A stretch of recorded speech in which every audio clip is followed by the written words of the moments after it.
Hello बच्चों, मैं स्मिता बिजलवान स्वागत करती हूँ आपका आईसीटी वर्चुअल क्लासरूम में। आशा करती हूँ आप सभी स्वस्थ होंगे और अच्छे से अपनी पढ़ाई कर रहे होंगे। बच्चों, आज हम पढ़ने जा रहे हैं क्लास 11 की केमिस्ट्री। और क्लास 11 केमिस्ट्री में हमारा चैप्टर चल रहा था स्ट्रक्चर ऑफ एटम। तो इसी को ही आगे कंटिन्यू करेंगे और एक बार रिवाइज कर लेंगे लास्ट लेक्चर में हमने जो भी पढ़ा है। तो लास्ट लेक्चर में बच्चों जो जो टॉपिक्स हमने पढ़े हैं उन्हें एक बार देख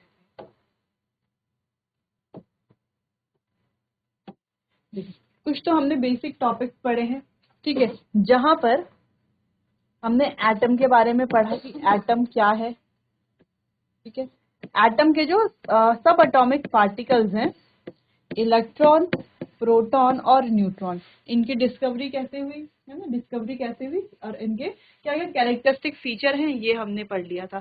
साथ में हमने पढ़ा थॉमसन एटॉमिक मॉडल, थॉमसन का एटॉमिक मॉडल। इसके बाद हमने पढ़ा रदरफोर्ड एटॉमिक मॉडल,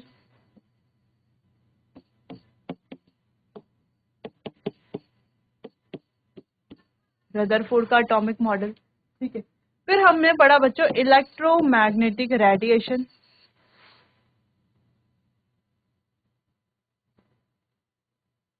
ठीक है, इलेक्ट्रोमैग्नेटिक रेडिएशन हमने पढ़ा कि इलेक्ट्रोमैग्नेटिक रेडिएशन क्या होती है। तो यहाँ पर बच्चों हमने वेव के बारे में पढ़ा, फ्रीक्वेंसी के बारे में पढ़ा कि वेव क्या है, फ्रीक्वेंसी क्या है। फिर हमने बात की थी कि जो लाइट एनर्जी है या एनर्जी है वो ट्रैवल करती है फोटॉन्स के फॉर्म में। ठीक है, क्वांटा जिसे हम कहते हैं। तो एनर्जी ट्रैवल करती है स्मॉल पैकेट्स के फॉर्म में जिसे हम क्वांटा कहते हैं। और यही क्वांटा, ये जो क्वांटा है, जब ये लाइट एनर्जी के फॉर्म में ट्रैवल करता है तो इस क्वांटा को हम फोटॉन्स कहते हैं। ठीक है, चलिए, तो ये भी हमने पढ़ लिया था।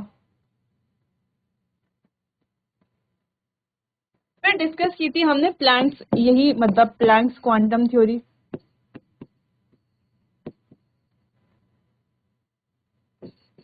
प्लैंक्स क्वांटम थ्योरी, ठीक है। तो ये टॉपिक अभी तक हम इस चैप्टर में कंप्लीट कर चुके हैं। चलिए, तो आज आगे चैप्टर को हमें बढ़ाना है। चलिए, तो एक बार आप देख लीजिए बच्चों। चलो, सब एटॉमिक पार्टिकल्स, इनकी डिस्कवरी के बारे में हमने पढ़ लिया था, कैसे इनकी डिस्कवरी होती है। फिर न्यूट्रॉन, प्रोटॉन, इनकी डिस्कवरी, कैरेक्टरिस्टिक फीचर हमने पढ़ लिए थे। फिर थॉमसन एटॉमिक मॉडल के बारे में हमने पढ़ा था। ठीक है, फिर रदरफोर्ड एटॉमिक मॉडल के बारे में हमने पढ़ा कि रदरफोर्ड का जो मॉडल था उसके कैरेक्टर ऑब्जर्वेशंस क्या थे, फिर कंक्लूजन्स क्या थे। फिर हम पढ़ रहे थे कि एटॉमिक नंबर और मास नंबर क्या है, आइसोटोप्स, आइसोटोन्स और आइसोबार के बारे में बात करें। आइसोटोप्स यानी कि जहां पर प्रोटॉन सेम होंगे, यहाँ हम कहें एटॉमिक नंबर सेम होता है लेकिन मास नंबर डिफरेंट होता है। ऐसे आइसोटोन्स की बात करें तो जहां पर जो न्यूट्रॉन्स है उनकी संख्या बराबर होती है। और आइसोबार्स की बात करें जहां पर मास नंबर सेम होता है लेकिन एटॉमिक नंबर डिफरेंट होता है। देखो, मास नंबर सेम और atomic number different.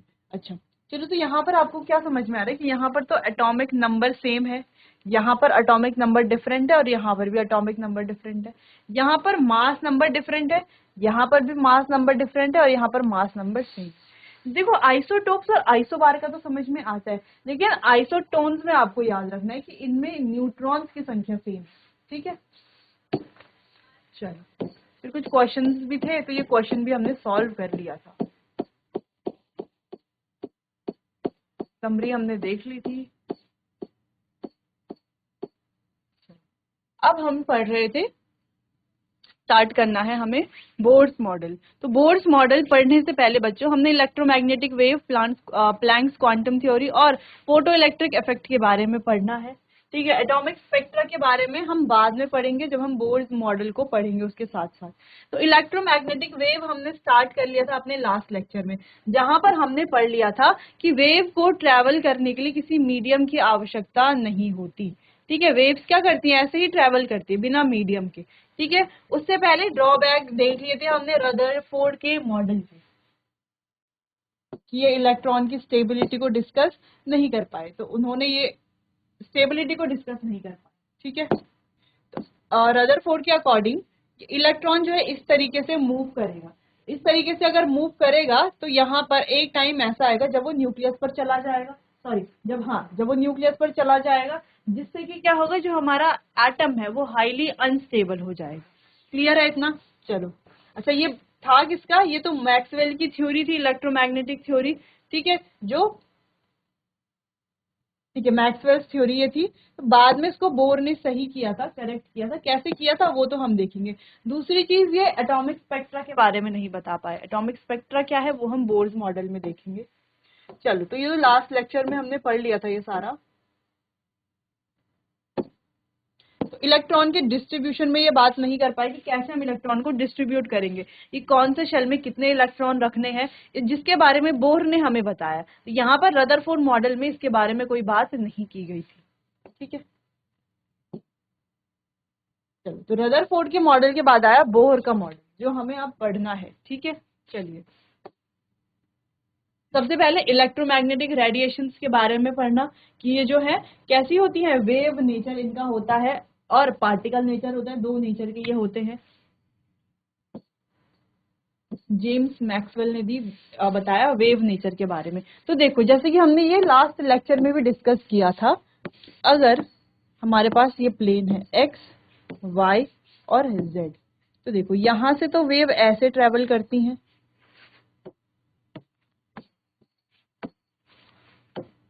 X Y और जेड ये होगा, ठीक है। यहां से तो वेव ऐसे ट्रेवल करती हैं, अगर हम यहां से देखें तो वेव कैसे ट्रेवल करेंगी, ऐसे, ठीक है। देखो एक्स वाई के साथ तो वेव ऐसे में ट्रेवल करेंगी, अगर ये है, ठीक है, ये हमारा प्लेन है, तो इस तरीके से ट्रेवल करेंगी। और वाई जेड में जो है कैसे ट्रेवल कर रही है, ऐसे आगे और पीछे की तरफ, इस तरीके से ट्रेवल कर रही है, ठीक है, जैसे कि हम यहाँ पर देख भी पा रहे हैं।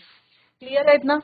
चलो, तो ये तो हमने लास्ट लेक्चर में पढ़ लिया था बच्चों, इसीलिए हम इसको फटाफट आगे करेंगे। चलो, तो यहाँ पर तीन फील्ड हमने देखे, इलेक्ट्रिक फील्ड, मैग्नेटिक फील्ड, दो क्या है यहाँ पर, दो मेन कंपोनेंट यहाँ पर, इलेक्ट्रिक फील्ड, मैग्नेटिक फील्ड। और इसकी बात करें तो ये क्या है, डायरेक्शन ऑफ प्रोपोगेशन, ठीक है। तो कैसे ये चलेगा ये आप देख पा रहे होंगे। फिर हमने बात की थी कि ये जो इलेक्ट्रिक फील्ड है और मैग्नेटिक फील्ड है आपस में कैसे होते हैं, परपेंडिकुलर होते हैं एक दूसरे के। तो ये वैक्यूम में ट्रेवल कर सकती है, ठीक है, और स्पीड कितनी होती है, स्पीड ऑफ लाइट के बराबर, 3 × 10⁸ चलो, तो ये एटॉमिक इलेक्ट्रोमैग्नेटिक स्पेक्ट्रम है। फिर हमने यहाँ पर वेवलेंथ, फ्रीक्वेंसी और वेव नंबर के बारे में बात की थी कि वेवलेंथ क्या है। अगर हम बात करें वेवलेंथ की,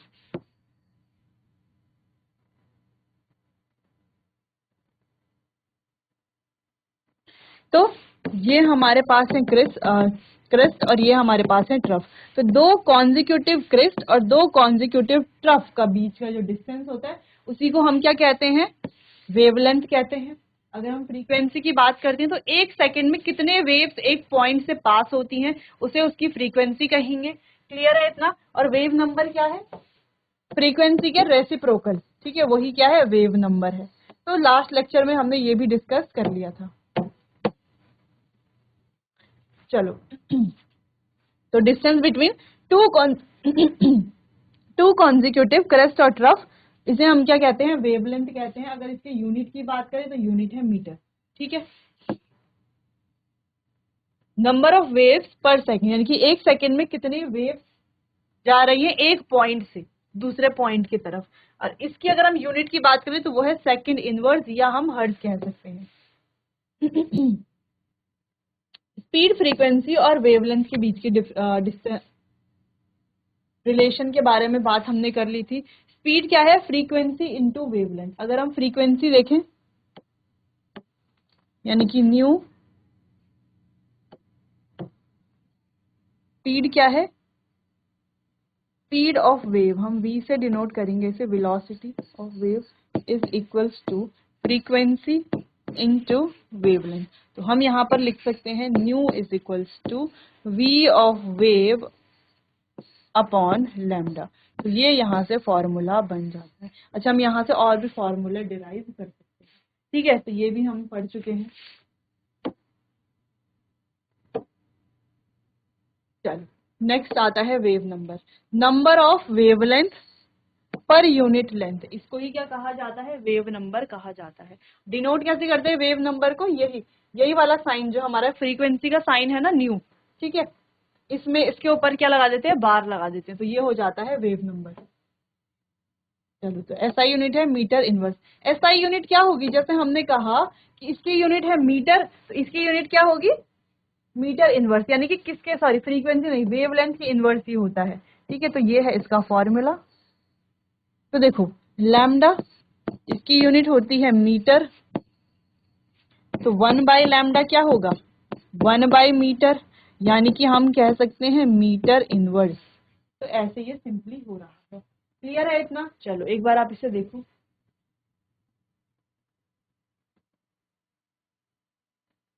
क्लियर है, चलो तो क्वेश्चंस भी हमने सॉल्व कर लिया था, देख लिया था।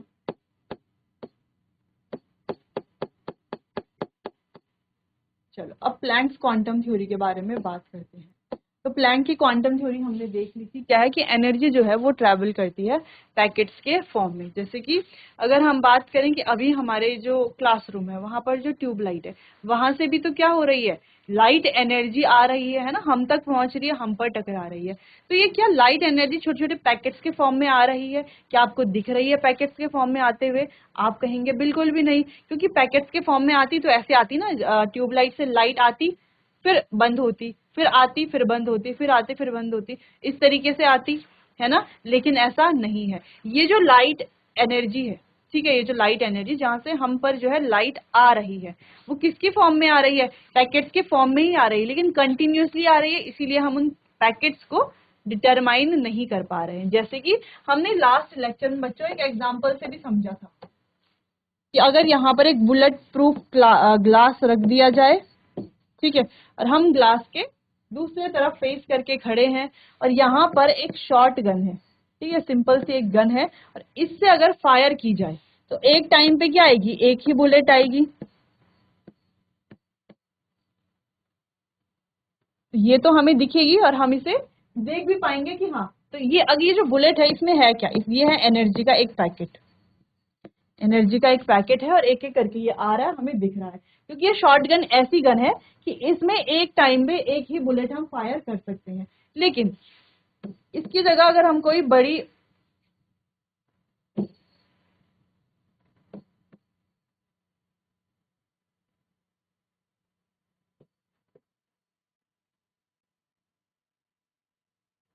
इस तरीके से बड़ी गन का उपयोग करें, और ये गन जो है एक बार में 2 से बुलेट्स तक ये क्या कर सकती है, फायर कर सकती है। तो यहाँ से बुलेट्स हमें कैसे दिखेंगे, एक लाइन में आते हुए दिखेंगे, है ना। तो क्या इसका मतलब ये है कि बुलेट्स एक साथ आ रहे हैं, है ना, बुलेट्स तो अलग अलग ही आ रहे होंगे, लेकिन वो इतनी स्पीड में आ रहे हैं कि हमें लग रहा है कि वो एक साथ आ रहे हैं, हमें लग रहा है कि एक लाइन आ रही है, ठीक है।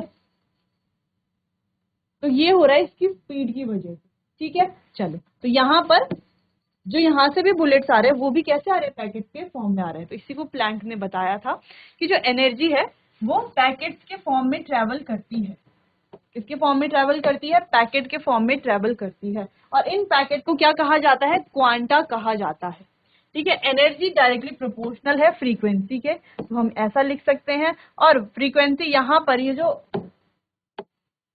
प्रोपोर्शनल का साइन है, जब हम इसे हटाएंगे तो यहाँ पर आएगा एक h, तो h क्या है, प्लैंक्स कांस्टेंट, जिसकी वैल्यू है 6.626 इंटू 10⁻⁻, जूल सेकेंड, ठीक है। चलो, जूल सेकेंड, तो ये हो गई जो हमने यहाँ पर लिखा है 6.626 10⁻⁻34 जूल सेकेंड। चलो, तो h क्या है, प्लैंक्स कांस्टेंट, h को हम क्या कहेंगे, प्लैंक्स कांस्टेंट कहेंगे। चलो, तो E जो है वो 0 hv 2hv ये हो सकती है। अब नेक्स्ट हमें पढ़ना है फोटो इलेक्ट्रिक करंट। अब फोटो इलेक्ट्रिक करंट क्या होता है, इसके बारे में बात करेंगे। उससे पहले बच्चों आपको ये नोट कर लेना, उससे पहले आप इसे नोट कर। चलिए, तो अब आगे बढ़ते हैं, बात करते हैं फोटो इलेक्ट्रिक करंट के इफेक्ट के बारे में, फोटो इलेक्ट्रिक इफेक्ट के बारे में बात करते हैं। चलिए, तो ये होता क्या है सिंपली, मान लो ये हमारे पास है कैथोड, कैथोड इलेक्ट्रोड है, ये हमारे पास है एनोड।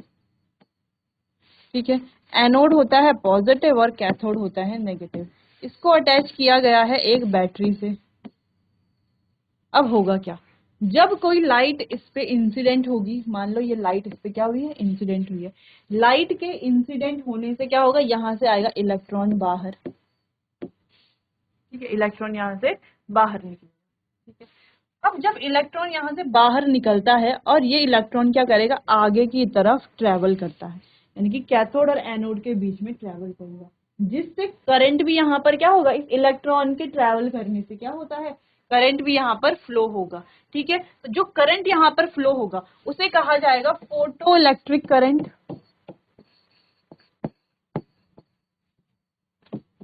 फोटो इलेक्ट्रिक करंट, जो करंट यहाँ पर फ्लो हुआ किससे, इलेक्ट्रॉन के ट्रैवल करने से कैथोड एनोड के बीच में जो करंट फ्लो होगा उसे बोलेंगे फोटो इलेक्ट्रिक करंट। और ये जो इफेक्ट है पूरा, कि ये जो रेज आई, ये इंसिडेंट हुई इस मेटल के सरफेस पर। ठीक है, यहाँ से एक इलेक्ट्रॉन बाहर आया और उस इलेक्ट्रॉन ने आगे की तरफ क्या किया, ट्रैवल किया। तो ये जो पूरा इफेक्ट है, इस इफेक्ट को कहा जाता है फोटो इलेक्ट्रिक इफेक्ट।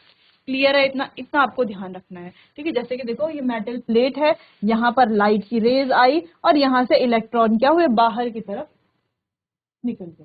ठीक है, इलेक्ट्रॉन बाहर एमिट हुए। क्लियर है इतना, तो सिंपल सी बात है, ये है हमारा फोटो इलेक्ट्रिक करंट का इफेक्ट। क्लियर, चलो इतना समझ में आया होगा आपको।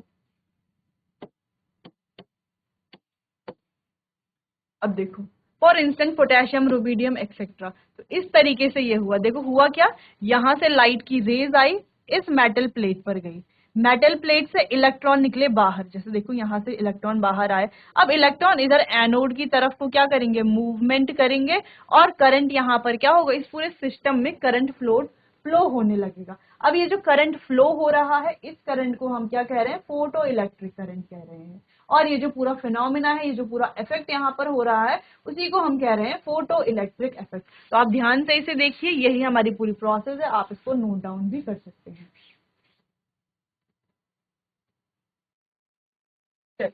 क्लियर है इतना।